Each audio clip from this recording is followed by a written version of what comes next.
అందరికీ నమస్కారం అండి. గతంలో ఎలా అయితే నా మీద పాజిటివ్ వచ్చిందని ఛానల్ వాళ్ళు, మీడియా వాళ్ళు అండ్ యూట్యూబ్ ఛానల్స్ వాళ్ళు ఎలా అయితే ప్రచారం చేశారో అదే పాత న్యూస్ ని తీసుకుని వచ్చి మళ్ళీ టెలికాస్ట్ చేస్తున్నారు. పాజిటివ్ వచ్చింది అని చెప్పి. ఇంకా ఛార్జ్ షీట్ నేనే చూడలేదండి. ఇంకా ఛార్జ్ షీట్ నా చేతికే రాలేదు. సో అలాంటిది మీ చేతికి ఎలా వచ్చింది?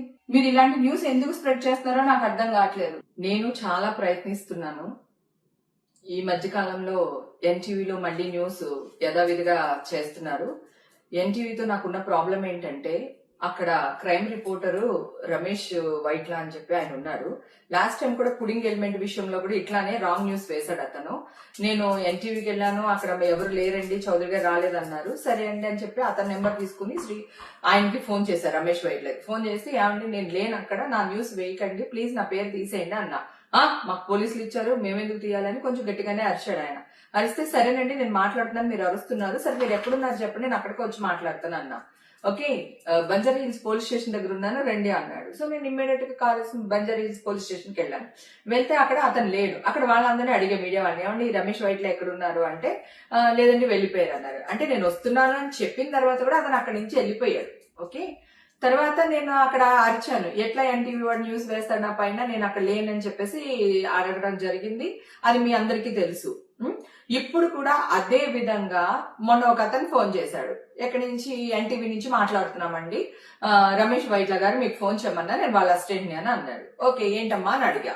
అంటే అదే మేడం ఏంటి విశేషాలు, ఏంటి ఈ న్యూస్ గురించి మాట్లాడతామని ఫోన్ చేశానంటే నేను అన్నా, ఇప్పుడు వరకు నన్ను అడిగి న్యూస్ వేసారా, మీ ఇష్టం వచ్చినట్టే వేస్తున్నారు కదా, నాకైతే నేను తీయించుకున్నది నెగిటివ్ వచ్చింది, అక్కడ కూడా నెగిటివ్ వచ్చింది, అయినా మీకు కోటిది వద్దు నాది వద్దు, నేనే మీ దగ్గర వస్తాను ఎన్టీవీకి, మీరు నా టెస్టులు చేయించండి, చేపిస్తే ఒకవేళ పాజిటివ్ వచ్చింది అనుకోండి మీ కాల్ పట్టుకుని క్షమాపణ అడుగుతాను, అదే నెగిటివ్ వచ్చింది అనుకోండి మీరేం చేస్తారో చెప్పండి అని చెప్పి నేను గట్టిగానే మాట్లాడానండి అతనితో. మాట్లాడితే అది కాదు మేడం, ఇది కాదు మేడం అని చెప్పేసి అతను ఫోన్ పెట్టేశారు. ఓకే, ఇమ్మీడియట్ గా నేను ఛాలెంజ్ చేయగానే ఛాలెంజ్ యాక్సెప్ట్ చేయకుండా పెట్టేశారు. కట్ చేస్తే మళ్ళీ సేమ్ హేమకి డ్రగ్స్ తీసుకుంది, దానికి ఇవి వచ్చింది, మళ్ళీ పాజిటివ్ వచ్చింది అనే వేస్తున్నారు. నేను ఎన్టీవీ చౌదరి గారు నమస్తే అండి, లాస్ట్ టైం కూడా మిమ్మల్ని కలవడానికి వచ్చాను, నాకు కుదరలేదు సార్, నేను మీకు కోర్టు వద్దు, నా టెస్టులు కూడా వద్దు సార్, ఎవరిని నమ్మదు, కోర్టులో వచ్చింది కూడా నమ్మకండి, నన్ను కూడా నమ్మకండి, నేను మీ దగ్గరికి వస్తాను చౌదరి గారు, మీరు నాకు టెస్టులు చెప్పించండి. అలాగే టీవీ5 మీరు ఒక్కళ్ళే కాదు న్యూస్ వేసేది, టీవీ5 గానీ, బిగ్ టీవీ గానీ, ఆర్టీవీ గానీ, ఇవన్నీ కూడా ఇవే న్యూస్లు ప్రచారం చేస్తున్నారు సార్. నేను ఇంత గట్టిగా వాదిస్తున్నాను, మీరందరూ చాలా పెద్ద పెద్ద పర్సనాలిటీస్, పెద్ద పెద్ద వాళ్ళు మీరందరూని, మీ దగ్గర నేను ఒక ఛాలెంజ్ కి నించుంటున్నాను అంటే అర్థం ఏంటి సార్? మీరు పెద్దవాళ్ళు కనుక వయా మీడియాగా ఈ కింద ఏం జరుగుతుందో మీకు తెలుసో లేదో నాకు తెలియదు. నాయుడు గారు, టీవీ5 నాయుడు గారు, మీకు నేను 15-20 ఇయర్స్ నేను తెలుసు సార్. గతంలో మీ ఇంటి పార్టీస్ కూడా నేను వచ్చాను, ఫంక్షన్స్ కి వచ్చాను, మీకు నా గురించి బాగా తెలుసు సార్, నేను ఎలాంటి దానిలో తెలుసు. రాత్రికి ఇంత మర్యాద రాలేదు సార్, హేమక్కని బిరుదు రాలేదు నాకు. నేను వాదిస్తూనే ఉన్నాను సార్, మా ఇంటికి వచ్చి బిర్యానీ పెట్టి లైవ్ లోకి వెళ్తే కూడా వాదిస్తుంది, బొకాయిస్తుంది అని వేశారు. నా టెస్ట్లే లేవండి, నేను ఇప్పుడే ఇస్తున్నాను, మీరు ఎలాగ నెగిటివ్ వచ్చింది పాజిటివ్ వచ్చింది అని వేస్తున్నారు అని అడిస్తే ఓవర్ యాక్టింగ్ చేస్తున్నా హేమాని ప్రచారం చేశారు సార్ మీరు. అలాగే రవిప్రకాష్ గారు, మీరు కూడా నాకు చాలా చోట్ల కనిపించారు, చాలా పార్టీస్ లో మనం కలిసాం, డిమార్టేషన్ టైంలో కూడా కలిసాం, నేనేంటో మీకు తెలియదా? అలాగే టీవీ5 యాంకర్స్, ప్రముఖ యాంకర్స్ తో కూడా నేను పార్టీస్ చేశాను, బర్త్డే పార్టీస్ కి అటెండ్ చేశాము, మన సంగీతకి అదే అటెండ్ చేశాము, నేనేంటో మీకు తెలియదా సార్? సో దయచేసి మిమ్మల్ని అందరిని అడుగుతున్నారు, రాధాకృష్ణ గారు, ఏబిఎన్ రాధాకృష్ణ గారు, ప్లీజ్ అండి, మీ పెద్దవాళ్ళు కనుక మీ 4-5 డిసిషన్ తీసుకుని ప్రింటింగ్ మీడియా వాళ్ళని, యూట్యూబ్ మీడియా వాళ్ళని, మీ మీడియా వాళ్ళని ఒక చోట చేర్చుకుని మీరందరు డిస్కషన్ చేసుకుని నన్ను పిలవండి సార్, ఎక్కడికి రమ్మంటారో చెప్పండి, నేను వస్తాను. డ్రగ్స్ అనేది నా బాడీలోనే ఉంటది కదా సార్, నాకు టెస్టులు చేయించండి అంటున్నాను కదా, నేను పబ్లిక్ గా వస్తాను అంటున్నాను. ఒకవేళ పాజిటివ్ వచ్చింది అనుకోండి సార్, మీరు ఏ శిక్ష వేసినా నేను భరిస్తాను, ఆ శిక్షను అనుభవిస్తాను నేను. సరే నాకు నెగిటివ్ వచ్చింది అనుకోండి సార్, మీ పెద్దలందరూ కలిసి ఏం చేస్తారో మీరే నిర్ణయం తీసుకోండి సార్. ఆల్రెడీ ఫిలిం న్యూస్ వాళ్ళందరికీ నేను ఫోన్ చేశాను, నేను ఫిలిం రిపోర్టర్లు అందరికీ ఫోన్లు చేశాను, వాళ్ళ అసోసియేషన్ కింద ఒకటి ఫామ్ అయి ఉంది కదా, వారికి ఫోన్లు చేశాను నేను.